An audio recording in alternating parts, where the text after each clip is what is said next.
to the Overland Journal podcast. I'm your host, Ashley Giordano, and in today's podcast from the field, I'm joined by Dutch Overlanders Tobias and Manon, also known as Rafiki on tour. Tobias and Manon have traveled through Africa for the past 2.5 years in their Land Rover Defender 110. In this episode, we dive into the realities of beginning an overland journey with somebody you don't know very well and becoming a couple along the way. We also answer questions from the Overland Journal audience about bribe etiquette, the realities of traveling with a dog in Africa, and more. Thank you for joining. I hope you enjoy this episode. Joining us on the Overland Journal podcast. Today we're recording from the field. I'm in Kelowna, British Columbia, just enjoying my morning coffee before sunrise while my guests, Manon and Tobias of Rafiki on Tour, are winding down for the day in Zambia, I think. Welcome. Thank you very much. You're in Zambia, right? Actually crossed border. No, we crossed borders a few days ago into Tanzania. Oh, awesome. It's hard to keep track of you guys. You're always on the move, so that's awesome. Yeah, Tanzania. So thank you so much for joining me on the Overland Journal podcast. You two have an amazing story. You've been traveling Africa for a couple of years, maybe more now. Maybe close to 2.5. Wow. Oh my goodness. So starting in Europe, coming down the west side and spending quite a bit of time in South and Eastern Africa, right?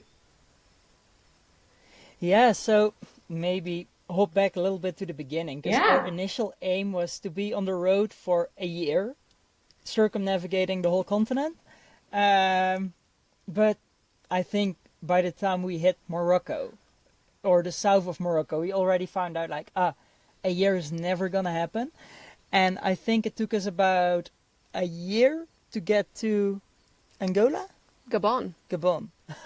Wow. On the west coast. And yeah, then I think another year in southern Africa. And I guess now almost 6 months more going northeast. Incredible. I love the story of how you guys met and took off traveling together. Can you share a little bit about that with the OJ audience? It's a funny story, and I think we're going to have to fill in parts, like both of us. So maybe you start. Yeah, so I've had Rafiki since 2015. That's your Land Rover over the years, Defender 110? Yeah, the Land Rover Defender. Yes. Perfect. Yes. And I've done multiple trips with it. Just holidays, weekends, then 2 big trips in Europe. And I actually wanted to do South America on the second trip, but that was around 2020, beginning of 2020, so we stuck around in Europe. And then once I got back from that one, I actually started looking for a travel buddy, because the first 2 trips I did with somebody I didn't know before. Oh, wow. Some guy I met online, and we just became great friends over the years. And then when we got back, he was like, I'm in contact with a girl and she would be the perfect fit. And I was like, oh, maybe something comes in. And nothing came into the mailbox. So I just kept looking. And it was May 2022 that I quit my job. And I had 2 potential travel buddies. One for South America, one for Africa. But both of them had their things. It just wasn't completely right. So I told them both, it's not gonna work. I'm gonna stay in Europe for now. Quit my job, and I wanted to start traveling the 1st of July. And nobody sent me a message, or that girl never sent me a message. And it was in that same week that I quit my job that a message from you came in. Yeah, and then the funny thing is, so when Sven, Tobias's friend, said like, hey, I met a nice girl, that was on Instagram, and I replied to a video that I saw of a Land Rover in Norway, and I was like, oh man, that's cool, like, where did you go, how long were you traveling for? And he was like talking to me, very like genuinely explaining what he did and when he did it, but it only came up later in the conversation that it wasn't his Land Rover but his friend's. And he then said like, okay, would you like to go? Because he's looking for someone. But I had no intention of leaving. It was like, I think August 21. And I was like, well, no, I don't know this guy. Like, why would I? And 8 months later in May, I was really looking for a way out. So I actually had thoughts of moving to Canada, which has been a dream of mine for very long. Yeah. But I knew like I knew like if I'm going to move there right now, the life of travel will probably be like will never be fulfilled. So I'll have to look for something more adventurous. And in the same week, I applied for a job in Kenya, Africa. And I also reached out to Tobias and I was like, okay, wait, your profile says leaving 1st of July, looking for travel buddy. And it was like end of May. And I was like, that's strange, isn't it? Like 5 weeks before you leave, you're still looking for someone. And that's when you said like, yeah, I'm still looking. Are you interested? And I was like, oh, shoot. Like, I just sent this out of curiosity, not because I'm genuinely like thinking about this. It was very spontaneous and impulsive, I would say. And I was like, I'm off in 3 days. I can come to your house. And she's like, yeah, come to my house. Well, at the time, because of COVID, I was living with my parents. And I knew, like, if this is going to be something, they will want to meet him. So I said, yeah, sure, come to my house and we'll go for a hike. I live near a forest. And that Wednesday, we never left the coffee table. It was just 3 hours of straight talking. And we had so many things in common that you proposed the same afternoon. Like, yeah, let's go for a weekend. We'll just go camping, see how things go while we do that. So it went very, very quickly from that point onwards. We did that a week later. And then on the way back from Belgium, because we went kayaking, we went swimming in rivers, just camping in the forest. And on the way back, we said, are we actually going to do this? And that's when we just said, yeah, to the adventure. And actually, in that weekend, she also convinced me to move on from South America and go to Africa instead. Wow. Where were you living at that time? Both in the Netherlands. Oh, okay. Nice. That is such... But the funny thing was... Yeah. Sorry, we've never been to Africa, neither of us. No. So me applying for that job in Kenya was the whole reason why I wanted to go to Africa instead of South America. And we're now 2.5 years on the road, and we have never been to the country that I wanted to see so badly, which is Kenya. So, I mean, yeah, it happened the way it happened, but I guess we were both very, like, in the moment saying yes to it without any prior thought of how Africa would be. Like, we came into Morocco not knowing anything about the culture. So we were very, I would say we were rookies, Africa-wise. Yeah, definitely. Yeah. Wow, that is quite a story. Like, to take a chance on a stranger like that and be like, yeah, I'm going to travel with somebody for that length of time that I don't know takes a lot of trust. So it really speaks to the connection that you had on meeting and how meant to be it was. That's pretty cool. Oh, yeah. And it's been great because, of course, things evolved between us. And then right from, I would say, almost the start of Africa, we just skipped on the 1 year plan and just said, let's just see how things go because there's no need to go back home. So that was good. Amazing. Was there kind of like a period of time where you were traveling, like where you were not dating, but like not dating and kind of living together in a small space? Like how did that look? Well, when we met, I just got out of a relationship and I was very like, I don't know how you say that in English, but very firm in saying I don't want a relationship at all. I was not looking for a life partner or anything. I just wanted to escape life.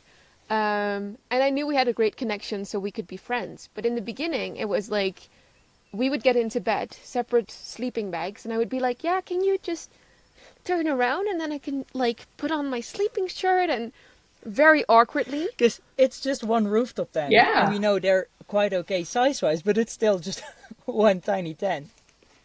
And then the same for showering. Like, we would go into rivers a lot in Europe, which was the first 5 weeks. Rivers or lakes. And either we would wash ourselves in swimwear.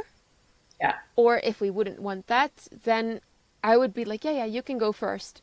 I'll come second, you know, like very awkward. And it's not that I mind, like I go to the sauna, for example, in Europe, and I don't care. But because it was such a new friendship relationship, everything felt kind of like you were looking at it through a looking glass, magnified. Yeah, but it is fun because things go super quick, of course. Because when you're dating, everybody's looking nice, and it's just like 2 hours or 3 hours maybe, and then you part ways. And now it's right from the start. It was just 24/7. I see everything. I see all the good and all the bad, and same for you, about me, of course. Yeah. Like a crash yeah. course in dating and overlanding combined. Yeah. Wow. Yeah. Wow. What a unique experience. That I think most couples head out already married or already dating or whatever. So that's a really unique experience. And in all honesty, in West Africa, you really saw like couples grow closer to each other, or they break up, or actually they just need to go home to prevent that. And we just grow closer to each other, but starting as strangers. So yeah, it was fun to see that. What a beautiful story. That's so, yeah, I love it. How did you, what was my question? I was going to ask, like what you've learned along the way living with another person in such a small space. Because you both, I don't know if this is, I mean, Tobias, you traveled with somebody else for a while, but this is a different situation, I'm assuming. So, yeah. Yeah, I think if I can compare both situations, I think, of course, it's different now. Also, with the other guy, we had completely different rhythms as well. So that meant I would get up at 7 in the morning or 8, and he would get out of bed at 10. And he would go into bed at, I don't know, 2 in the night, whilst I would go to bed at 10 or 11. So we had our own time, and that really helped. And I think now as well, just knowing when the other needs some time off, and that can just be doing, for you, your own thing, or just driving without talking. Like that can be super awkward with people. And if you can drive with somebody without talking, I think that says a lot. Yeah, we do that a lot. For sure. Yeah, nice. Yeah. So for me, I think it's just, having or knowing when the other person just needs their time, their own time. And you can still be together in the same car or in the same tent or under the same awning, but just knowing when you just do your own thing. Yeah. Yeah, and also being able to express that to one another. Because I've been, like, I would say I've always been kind of like a free, doing my own thing kind of person. And when we got together in the travel situation, that kind of disappeared. So you start doing everything together because you don't want one to carry more load than you're carrying. So it feels bad to say, I need a moment for myself. You just work on the camp or on something else. And I think past years, so since January, I've been trying to express more often, like, okay, now I need a moment. So that could be like before we wind down the evening in the rooftop tent, I can say like, okay, I need like 15 minutes just to wind down myself. And I don't do that by watching a movie, but for example, by meditating. Or in the morning, like we have a very steady rhythm of getting up at 8, but I actually like it to get up earlier and to take some time just to be with myself. Either that be bird watching or journaling or just sitting. And that doesn't always feel nice because I mean it's cozy when you're in bed together and you wake up together, and like I guess that's nice intimate time, which if you're overlanding full time, it can be, sometimes it can feel like you're more of a team than in a relationship because you're like both really going for it, especially in Africa when there's always challenges or missions or things to tick off your list. Um, so we really cherish the time that we are there for each other.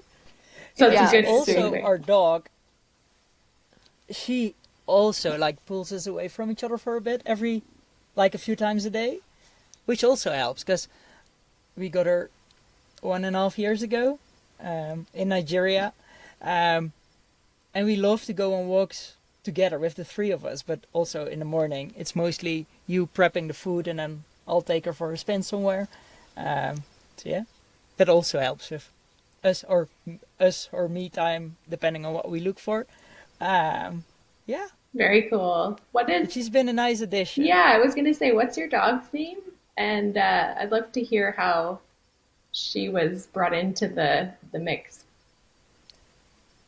Yeah, you want to start with this one? The name? So she's called Nimba, which is actually a mountain on the border of Guinea, Sierra Leone, and Côte d'Ivoire. Cote d'Ivoire, Ivory Coast, yes. And when we were parked up there, we were watching the mountain. It was covered in clouds and it was so beautiful. And we said, this is a really nice name for if one day we get a dog. And I don't know if you've ever looked into traveling Africa with a dog, but if you look into it, many people say it's difficult. So this thought of ours was really focused towards getting back to Europe, going to Greece where there's lots of dogs on the street, and maybe rescuing a dog there. We never thought we were going to find a dog in Africa and decide on taking him or her with us. But then a little bit onwards in Nigeria, which was in May 23. So I think like 10 months into the trip. Yeah, something like that. Things changed and we couldn't say no. Yeah, because then we were traveling through Nigeria with 5 cars. Yeah, just because. And Convoy. one day just before going, Yeah. convoy, which was super fun. But then just before crossing into the mountains between Nigeria and Cameroon, we rolled into, I think, the last camp before the tarmac ends, basically. And we split up the convoy 2 and 3. And so we rolled in first. And then we parked up. And then suddenly, underneath the other car, comes this tiny little puppy. And we were parked up in this little compound with apartments, basically. But it was more or less abandoned. Like, there was a shower room, like a bathroom, but there was no shower head. There was nothing. Water came from a well. There was no electricity. There was just one guy managing the place, basically. So it was a horrible place. And then there was this tiny little puppy. And super scared as well. She didn't want to have any of our treats, because the other 3 cars, one of the cars had 2 dogs by then. So we were having dog treats for the other dogs. So we tried to give the dog, or the treats to her, but she was like, no, I'm afraid of humans. She was a really scared soul. Like, she wasn't being treated well. I think we think she was about 2 months old. Yeah. Based on the size. So, I mean, well, she should have been with her mother at least, but she wasn't. And we could see that no one was really taking care of her. So only things she ate or got to eat were bones, like leftovers from the people that were living there. Yeah, I mean, just first food of all, scraps, food scraps, but it wasn't much. And they were throwing stones at her. So that all became quite evident in the first few hours.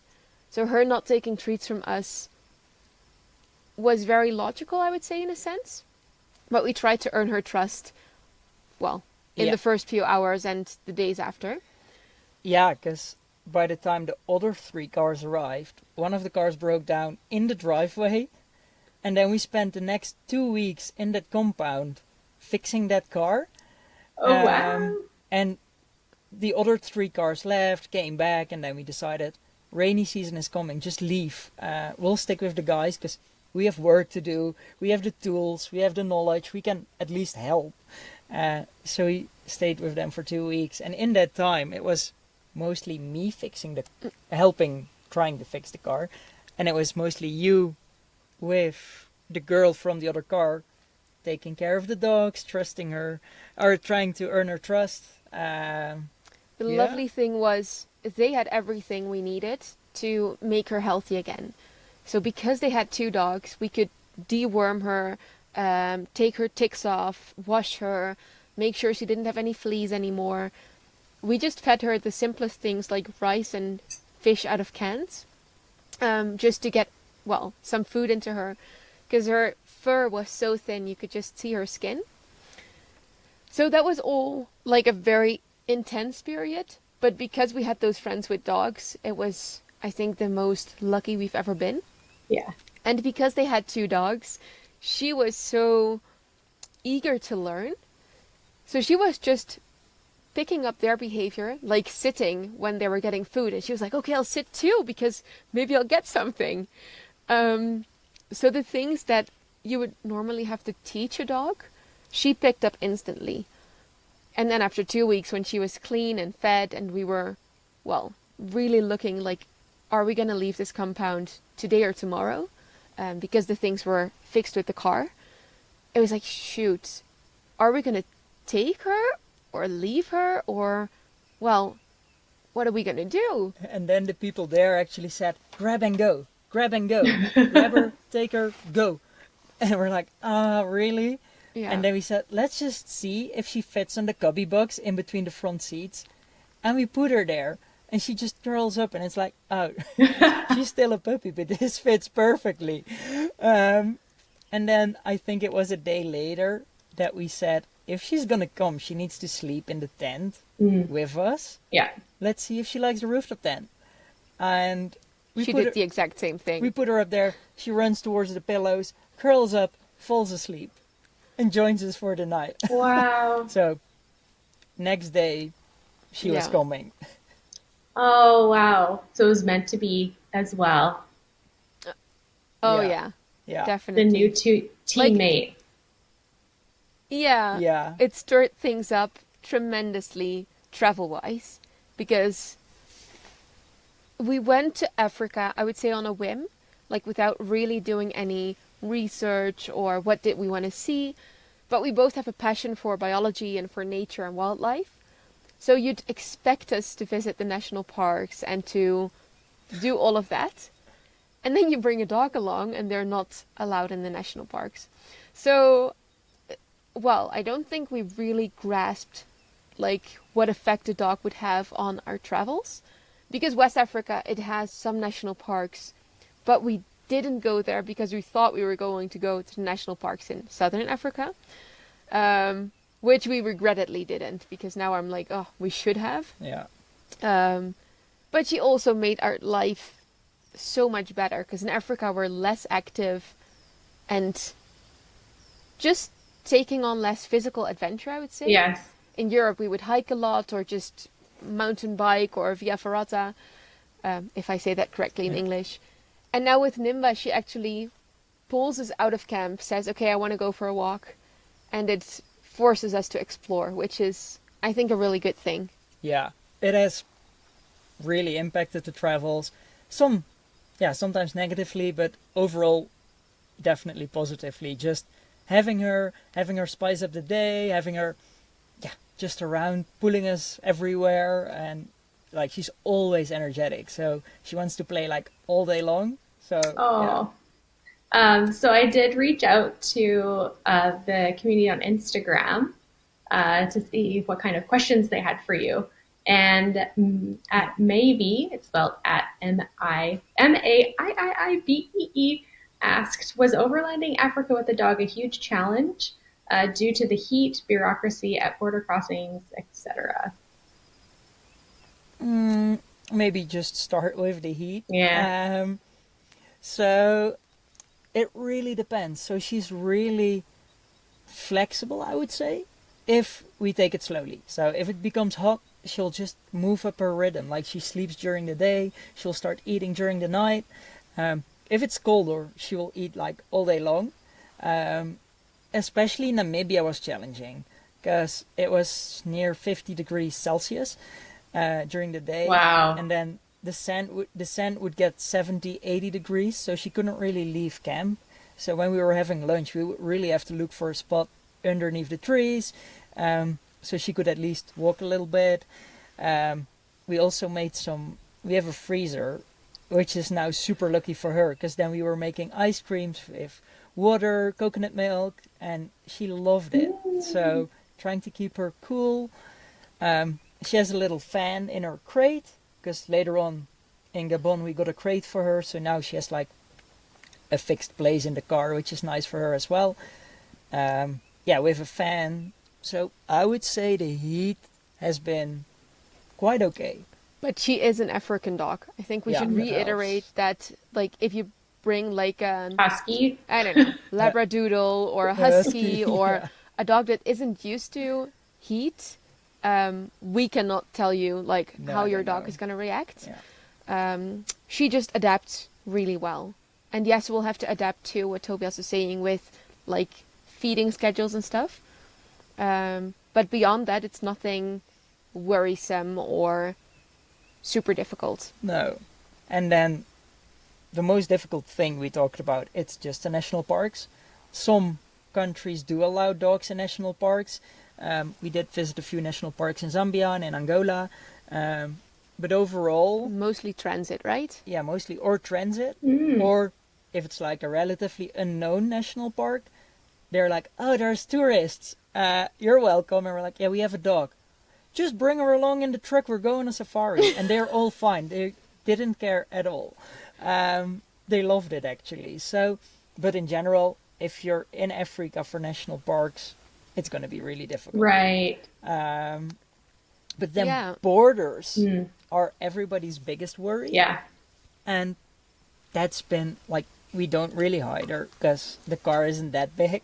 But we just don't mention anything and then try to smuggle her across the border. But we do have all her paperwork, like vaccinations and everything in order. You just don't want to, like, I don't know, give people a reason to start a problem or make a conversation about it. So we just keep her quiet. And if they ask, we just hand her or give them the passport. And then it's always been fine. Like, all the vaccinations are up to date. They look at the stamps, mostly rabies. And if they see like an up-to-date rabies vaccination, it's like, it's okay, you can go. Yeah, and maybe like if you ask us what the legal thing is to do, usually you reach out to like the Ministry of Agriculture, you ask for permission, you go to a vet in the country where you are at that moment, so before crossing the border, and you make sure she gets like a health certificate or something, or a bill of, well, a bill of health, I would say, stating that she is fit to travel over the border and is not carrying any diseases. But it's mostly like the bigger borders do have like a veterinary on site. At least when we went from South Africa to Botswana, nobody asked, but there was a veterinarian on site. So if you still need to visit it, like the bigger borders will have that person also there. But then you just have to pay some money and then you get the stamp and it's Nice. Yeah. So ready. we're not doing things the legal way, but we're also not hiding her. Like, if they see her, we're willing to present the documents. We're just not really in Not- front of the line if they ask us to pay like $40 for one document. Stuff like that. Right. So But you have the paperwork well, and the vaccinations are done. yeah, Yeah. exactly. Yeah, and of course that's important, but it's such a gray area. Because normal people here in the countries don't really transport like pets. Right. They don't transport dogs across the border. They're transporting cattle or stuff like that. So it's a bit of a gray area. So we make sure vaccinations are in order and then just hope for the best. Yeah, I imagine it's very different than, say, I had a dog and I was going to the US, or I was going to bring my dog to Iceland, or, I don't know Yeah. what the rules are in Europe about pets and stuff, but I imagine it's very kind of strict and people know the information because it's Yeah. set out clearly. Yeah. But this is Yeah, different. that's different Mhm. here. Very different. Yeah. Talk to me a little bit about what you were doing for work before the trip and what you are doing on the road now, because I know that you are both as applied biologists, and conservation is important to you. So Tell me a little bit about that. Um, Yeah. so you want to start? We both studied applied Mm-hmm. biology, but at different years we just mismatched in university. Um, Yeah, so it's like a 5 year study. No, 4 year study, and we're 5 years apart. So the funny thing is, just to mention it, I hope people like this to hear it. We actually met before we met. So in the first camping weekend, we realized that there was this event about, I went for diving purposes, and you went for Sea Shepherd as a volunteer. yeah, And I actually talked to someone at the stand of Sea Shepherd for a very long time. To a guy, I was sure of that. And Tobias was the only guy. So we don't recall actually meeting each other, like physically or like remembering each other's faces. But we actually talked, I think it's like 2 or 3 years prior to the first time meeting yeah, at the actually coffee meeting. table. Yeah. Yeah. Wow. But sorry. How we got there. You want to start? I start? You can start. Yeah, so we both studied applied biology, but by the time I graduated, like jobs weren't really at hand. It was quite a difficult market to enter, and I did have like the opportunity to start working at my internship, but I didn't really like that. Um, and I was already working in e-commerce just on the side for a company in my hometown, and I just followed that path: e-commerce, warehousing systems, marketing, web stores, everything user experience, salesy, online, and then managing a team for that. And it was never really my passion, but the job was fun. The colleagues were nice, and I had a lot of free time. So And you earned a good deal of money. and it was well paid. So I was like, and every time I got back there as well after each trip. So when I traveled Europe, they're like, when are you coming back? We want you again. And every now and then I would apply for a job in the biology sector, and they would pay half the salary. And I was like, yeah, but I just want to be here for a year and then travel again. So then of course you choose what pays for the travels. Yes. And it wasn't bad. It was quite fun. So I just kept doing that until we left, and now I was like, I'm gonna stop and I'm not coming back anymore. So let's see. Yeah. And then Yeah. on my side, by the time I was doing the same studies, they had a different setup actually. So I graduated not in anything biology or ecology related, but in entrepreneurship. And that led me down an alley of tiny houses, agricultural property, um, like reinventing basically how they're gonna go into the future. Um, that was very difficult, legally speaking, and also not one of my interests. So I went into writing, and then actually after a couple of years, I came back to my studies, knowing that I really liked conservation. So as an applied biologist, you're really focusing towards the research part of nature and biology. And that wasn't something I was interested in. But I did really like the field of conservation, trying to protect nature and, well, protect biodiversity in general. And with my background of writing and photography, just as passions, so not really a professional anything, but having a passion for it, I decided to launch or found Ubuntu Magazine, which is a nature conservation magazine including stories of others, so people who are in the field working on nature conservation. And basically, by the time we started our travels, Ubuntu was the only thing that I kept. So I stopped writing, I stopped the tiny house, everything. And I said to Tobias, I'm willing to join, but I'm not going to quit this project that I just started, because I started in October and we left in July. Yeah. And you had Rafiki on tour as a social media thing, if I can say it like that. Just sharing the travels and the website, sharing reviews as well and information. And maybe linking back to that Sea Shepherd part of when we met. Besides doing all the e-commerce, I was an active volunteer for that nature conservation organization. So when you wanted to keep Ubuntu going during the travels, I was like, but that's actually really valuable and fun. Yes. And it was so close to your heart as well that we Mm-hmm. just said, let's just keep that going the best we can. Beyond that, you were kind of anti-work.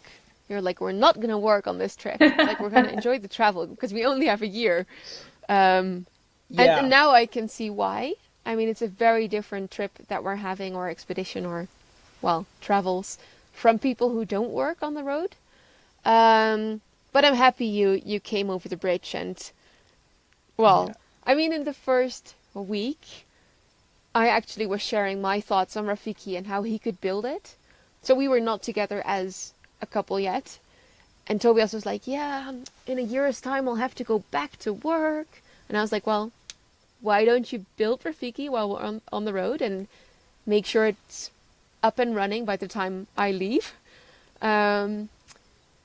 And then I was helping out with just sharing thoughts, and you were helping Ubuntu with the website, sharing his thoughts and knowledge. yeah, because it's kind of like she writes, I write, so we can help each other with writing Mm-hmm. and just discussing topics and perspectives. And you built websites just on the side a little bit, but I did Yeah. it a lot. So, but then you have like the vision for concepts and thinking ahead. So when we merged everything, it was just, oh, this could actually work for Rafiki on Tour and Ubuntu Magazine. And we just continued that for the past 2.5 years. Amazing. Yeah. Do you have any favorite stories from the magazine that really are close to your heart or are really memorable? Oh, that's so difficult. Like, It might be good to know that the magazine features like organizations and persons globally. And we did visit a few persons or organizations in Africa as well. So I don't know. Do you want to split that up? well, I think visiting the first one in Africa was in Senegal with a local man who has been working with turtles and tortoises all his life. So that was very special because I finally got to step into someone's world instead of just, well, doing it through a screen. We actually, when we were in Zambia a month ago, we met some really cool people. There's this town filled with people who work in conservation. So the vibe, the moment we drove into town, you were like, wow, what is this place? And it looked African and it felt African still. But yeah, I don't know, feeling wise, like gut feeling wise, it felt really good. And we met really cool people, like a bush pilot, someone who's working in law enforcement, whose dad actually was a poacher. So that's a special story. So Yeah. I guess it's very difficult to say. One that I really, well, it feels like yesterday we were in Guinea-Bissau and I was actually calling with a really important guy from Sea Shepherd. And I never thought I would be talking to people this high up in the chain or with such big organizations. And he was so kind, and we're actually still in touch on WhatsApp, and he sends me pictures of his firstborn. And I was like, I don't know how we got to this stage because we only talked for 1.5 hours. But being able to build that connection with people feels really, really special. So Yeah, and talking about that bush pilot, I think that was really powerful as well because he was a pilot for tourism at first. yeah, And he's commercial like, flying. commercial flying, yeah. And he's like, I don't really see the purpose in it. It's just transporting high-paying tourists from A to B, and it's not really adding anything like to the world. It's just transporting tourists from Lodge A to Lodge B. And he actually decided to stop flying. And then he and his wife wanted to move to Zambia. So they lived in Tanzania first. Yeah. And then they wanted to do something with conservation. And he never thought that like being a bush pilot or a pilot could contribute to conservation. And that was his way into the world of conservation in Zambia. So I think just making that huge switch, but with like the experience he had, I think that's pretty cool. So yeah. Oh, awesome story. Yeah. I'm curious your But thoughts. there's Oh, go ahead. no, I was going to say there's so many stories. Like it's Mm. very difficult to choose just one. And I'm not doing everything by myself. So we have a team of roughly 15 to 20 on and off a bit of people who work on the articles. So unfortunately, I only get to read some of the stories and not do the interviews myself. So they feel a little bit further away from me personally. But all of them are so, yeah, Yeah. so wonderful to share. I love that. I'm curious what your thoughts are on combining overlanding with conservation. Is that possible? Do you feel like there's a way to do Yeah. that? Have you looked into that? I mean, essentially you are, I guess, if you're visiting sites to write articles about conservation efforts. But yeah, I'm just curious.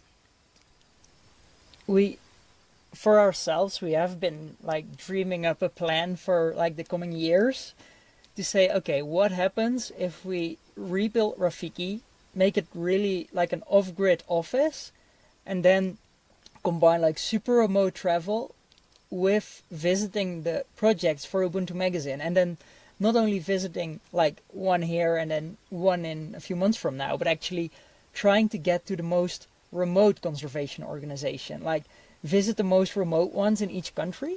And also spending time there. Yeah. Like right now, it's one meeting of maybe a couple of hours. I'd really love to immerse myself in someone's work. But that isn't always possible. One, with the dog, because a lot of conservation happens in national parks in Africa. And two, just with planning. Like, we cannot say we're going to be at your place in 2 months' time from now, because we don't plan that far ahead. So it's very difficult to ask for someone to be present for multiple days and, well, give their time to me, I would say.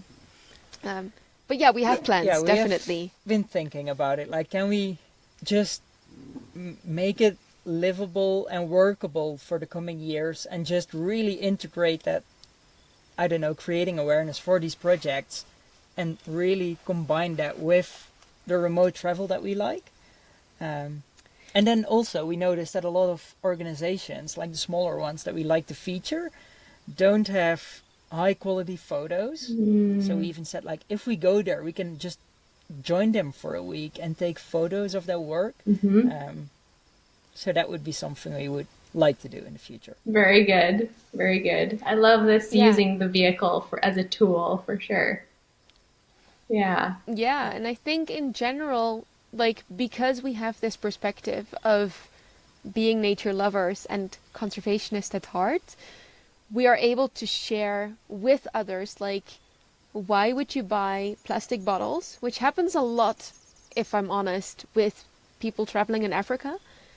People go to the supermarket, buy like 5 liter or 20 liter bottles time and time again. Whereas if you buy a proper filter or purification system, you don't need to. And seeing all these huge dump places or whatever in Africa, it's so saddening. Like, even the most remote places are just, there's like plastic confetti on the road everywhere because people receive it but just cannot take care of it or recycle it in any way because they're too remote and no one takes care of it. So being able to raise awareness mostly with other overlanders right now, feels very important to us as well. Yeah. Do you guys have a filtration system that you really like? I For figured. now, we've been using the Yeah. we've been using the Lifesaver jerry can for the past 5 years, I think. And it's been so valuable. Like, just having a jerry can that you can transport to a water source and that it takes out like viruses and heavy metals has been amazing. And what we now do is, like, we fill it, then pump it, and then fill another jerry can with it. So we have one jerry can of drinkable water and then fill the other one again, so we have more storage that way. Nice. Plus, it's a little bit easier because you have to pressurize the system of the Lifesaver to get the flow of water.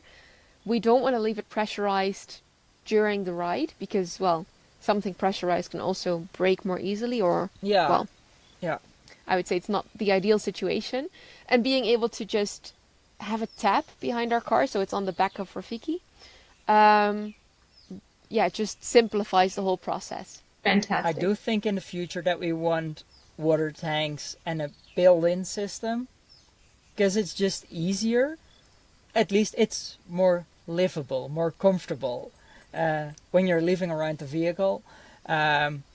But the versatility of the jerry can, I think we will always bring it along, even if it's just going to be a backup. Totally. Yeah. Redundancy I can't stress that enough. That having backups. Yeah. Yeah. Oh, yeah. How is Rafiki doing on the road? Don't ask. No. Touch wood. We've had little trouble so far. Like, it's been 2.5 years on rough roads, and we've had barely any big trouble, but it's always a lot of small stuff. Yeah. Because the corrugation and the potholes, everything just vibrates, everything rattles, everything gets loose, and yeah, so it's constantly checking everything, basically. I mean, we've driven 70,000 kilometers as of yesterday, I think. Yeah, mostly since in we Africa. left home, Yeah. mostly in Africa on very bad roads. So it's logical that things are going to break down. But also sometimes, like a month ago, we got stuck very, very badly. We were just, surprised by heavy downpour, and we tried to save another car who had been stuck for 4 days. Oh my gosh. We drove through the swamps and got stuck ourselves. And our left rear tire just was submerged in water. So yes, of course, in such situations, I think we were stuck for 4 hours or something. Yeah, so water is going to get into the wheel bearing, and I mean, that's problem upon problem, which you cannot really escape. Luckily, we know that that was going to be the case, so we checked it as soon as we could, and now it's fine. Now it's okay. But I mean, it does take you a couple of hours to fix that or check something. But Rafiki, I mean, the funny thing is, up until now, people in Africa have been saying, like, Toyota is much better. And it's always a fight, Toyota versus Land Rover, I think. We love your Toyota, by the way. So we're not fighting here. No, But the funny thing was in Zambia. Oh, in Zambia, people are actually saying, "Oh, you've got a Land Rover, really strong car. That's what you need right here." So I don't know when or how or why the coin flipped. There's been a switch in mentality here. Yeah, or but preference. suddenly Yeah. in Zambia, people like the Land Rover more than they like Toyota. So, well, I didn't want to prove a point with this, but I mean, it's a strong car, and even though it's driven 70,000 kilometers on bad roads, it's holding up quite well. Yeah, this trip. But in all honesty, so it's creeping up to 500,000 kilometers on the vehicle. So we are hoping, like, to one day give it a proper maintenance job, just replace bushes, replace bearings, just to make everything a bit more stable again. Like, all our hinges, like the doors just rattle from left to right, everything squeaks and creaks. Like, we really need to put in some time there. It's gonna need an after Africa polish, I would say. Yes. Yeah. Yeah. I remember when we got back from the Pan Am travels, and our seats in the pickup were disgusting, and they had been put in. I think Richard replaced them. They were used, but they were in great shape at the beginning of the trip, and they were like that carpet material. And by the end, it's like all the sweat from our bodies that, in Colombia that had just absorbed into the fabric. We're like, nobody needs these seats anymore. There's like coffee and probably snacks ground into like sometimes it just needs a refresh. There's like nothing you can do because it's just been worked so hard for so long. Yeah. I've once had a comment like, you don't smell your own smell. So if you live in the vehicle, you don't really smell your vehicle. I once had a woman come up and she's like, "I love your vehicle. Can I look inside?" And we opened the door and she's like, "Whoa, nice. Oh, it also smells like you live in here, right?" I'm like, not sure if that's positive. funny. Oh man. That's a terrible Yeah. comment, actually. But Yeah, yeah, your laundry bag and everything is in the car, Yeah. right? After a while, yeah, I don't Oh know. man. well, So I have a few more questions for you from some yeah, go ahead. Instagram peeps. At Ash_the Wild said, how much does it cost to pay off officials for border crossings or police checks? Ooh, this is a spicy Nothing. one. Yeah. 0. Mm-hmm. So we It haven't had to pay any bribes yet. Um, of course, people have well, tried a lot. Um, yeah, okay, we have to I bring in a think nuance there. we'll 'Cause have to start from the beginning. The moment you come into Morocco, they're gonna try, and people are often very scared of corruption and everything. But you gotta realize that these are just people, and they're working in hot conditions. They're meeting mostly white or Western people who are able to cross the border, which means they can buy a visa, which means they have at least some money. So they see an opportunity. And they will just ask you kindly, so what do you have for me today?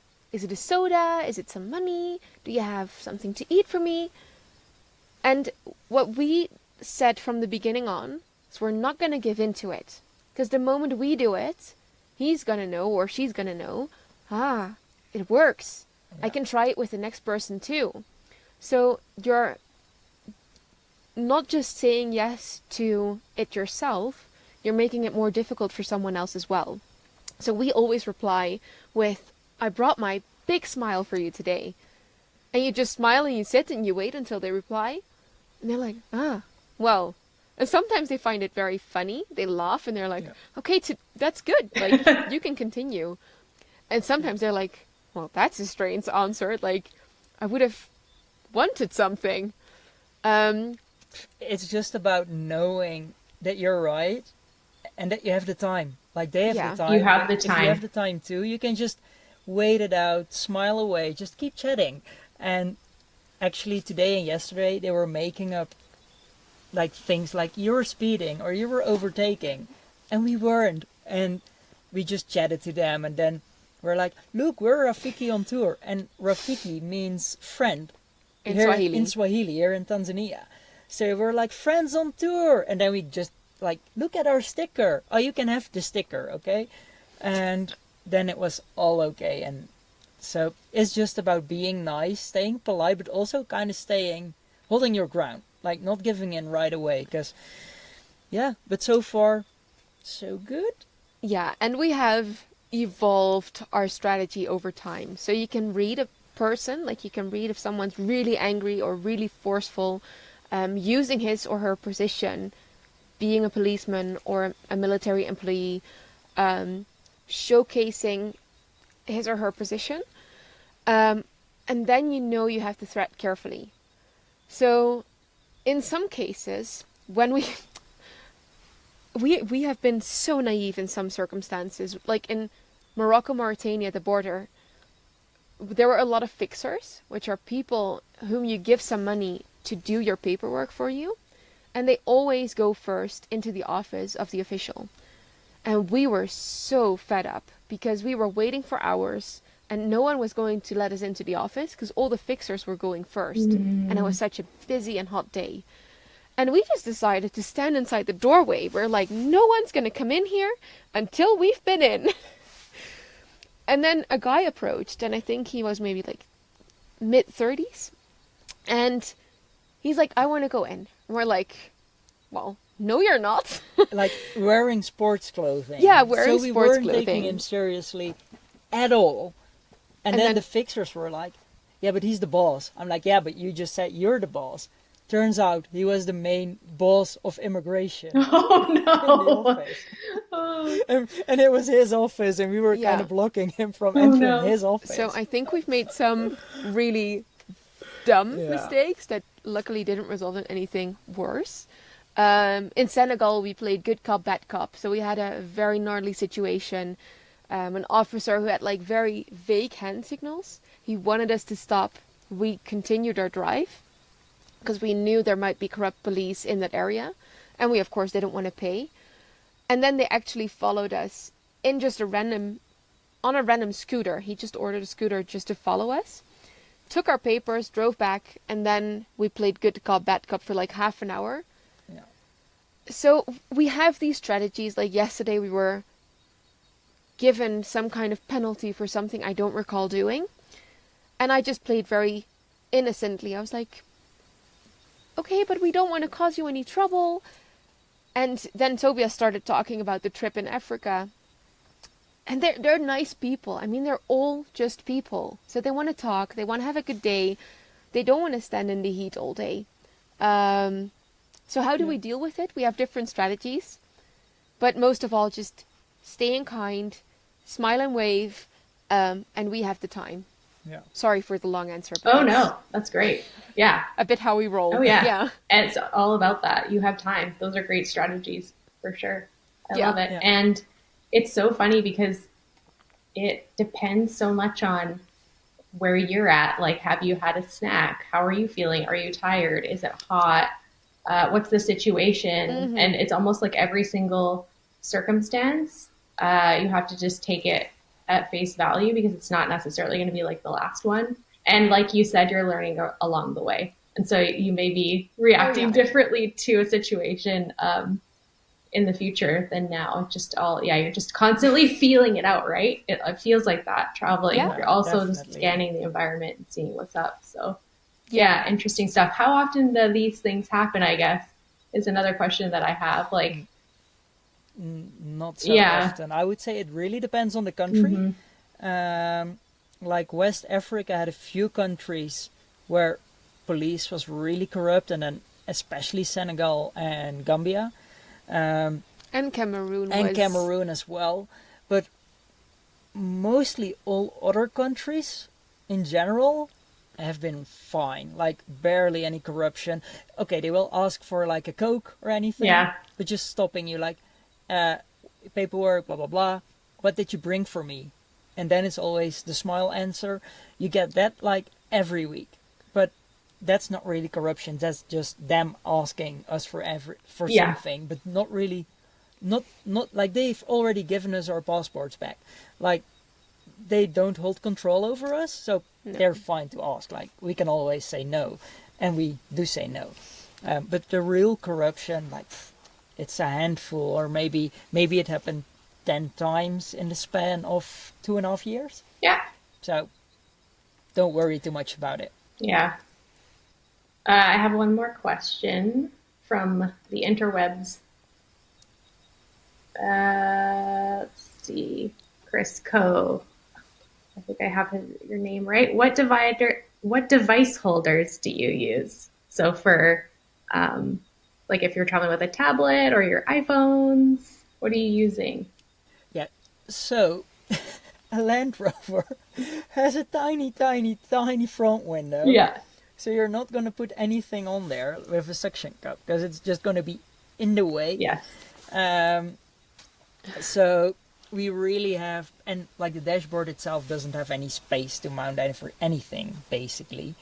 So we use our phone and our Garmin Overlander navigation.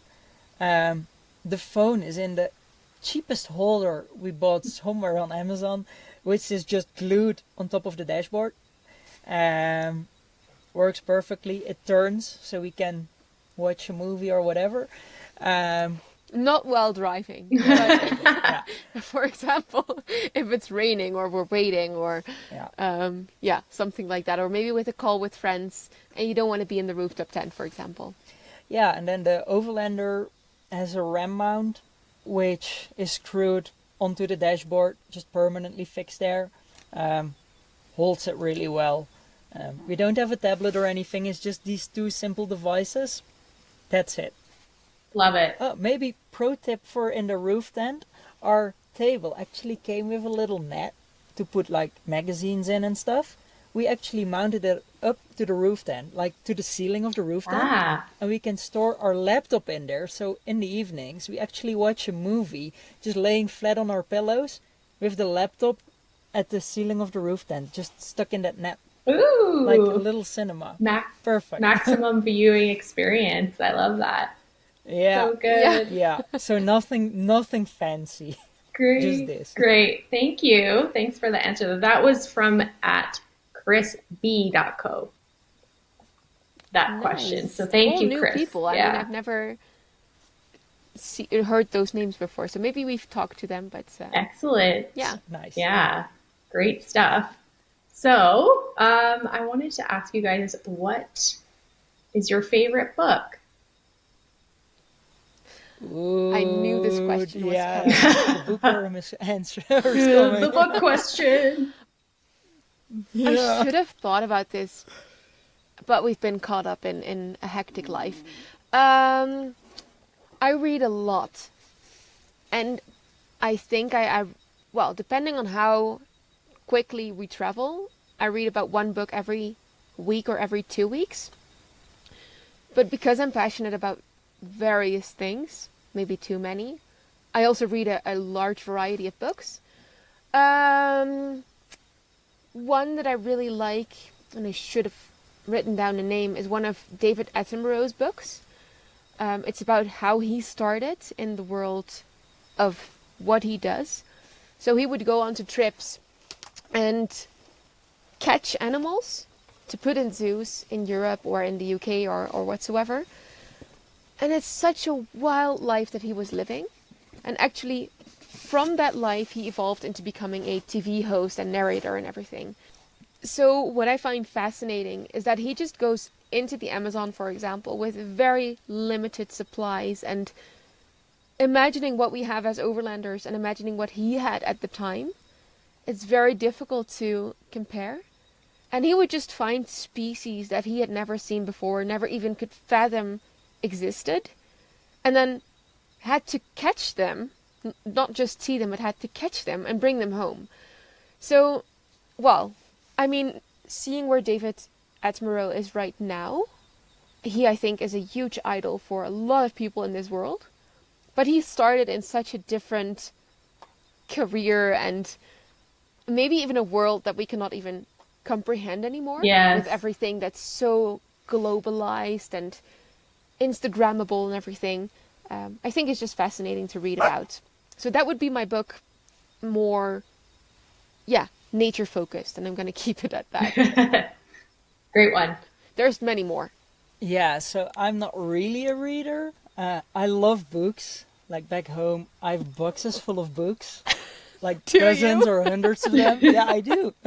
But I don't like reading at all, I would say. Not really, but the only books I really enjoyed are from Graham Bell from A2A Expedition. And I just love his writing style, the ease of reading it. And then he really takes you along in their travels with their family. And of course, there's been some overlap because I wanted to go to South America. He has books about South America. He's been to Europe. He's been to Africa. So it's also very relatable. So I have all his books, and that's also the only books I've basically read. That's awesome. Shout out to Graham. Yeah. That's it. I love Yeah, that. definitely. Good stuff. Yeah. And then these days, we also listen to a lot of different podcasts when driving. Mm-hmm. So also that's a bit of our relaxation just when on the road. Do you have some favorite podcasts? Well, I should look on my phone actually to give you the full list. Talking about overlanding, which is something that we like because it's like, on the one hand, we can dive deep into a subject while listening to a podcast. On the other hand, it's very light and airy because we're already involved in the subject. Like, we're not learning something about like quantum physics or something, which would be too difficult to listen to and to learn while driving. So X Overland podcast and Overland Journal podcast are both high on the list. Conservation wise, we loved listening to Guardians of the River, which revolves around the area of the Okavango Delta and more like the source of the Okavango in Angola. Ooh.